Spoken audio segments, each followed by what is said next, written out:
Real estate looks glamorous on TV, but unfortunately in real life, there's a lot of crazy, funny, and disruptive stories. Mark is going to tell us his favorite today. Let's talk about a funny one. I remember years ago, we were involved in a transaction. As part of the process, we have to run the seller's names to look for liens and judgments, and we picked up a child support lien. The interesting twist to that one, the spouse was not aware of the kid. So to have that surface during the escrow transaction was a little interesting. Yeah, not ideal. You don't want to find out about another child that's not yours. I think from a craziest standpoint, we are also seeing tons of frauds. It's shocking how good these bad people are getting and attacking property on a daily basis.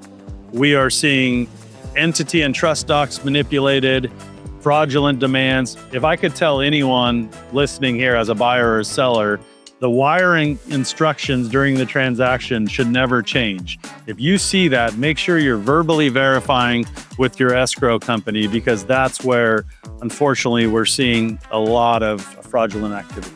I always tell my clients, call. If you have to call 3 times to verify, that's okay. You want to make sure you check. Okay, can you give us something disruptive that commonly messes up your files? Yeah, I would say disproportionately the last couple of years, a lot of the properties that are selling have been owned a long time. So the most common things that slow things down is when a lot of times the perception of the ownership of a property is not what it actually is. So we see issues with trusts, LLCs, partnerships, they're not in good standing.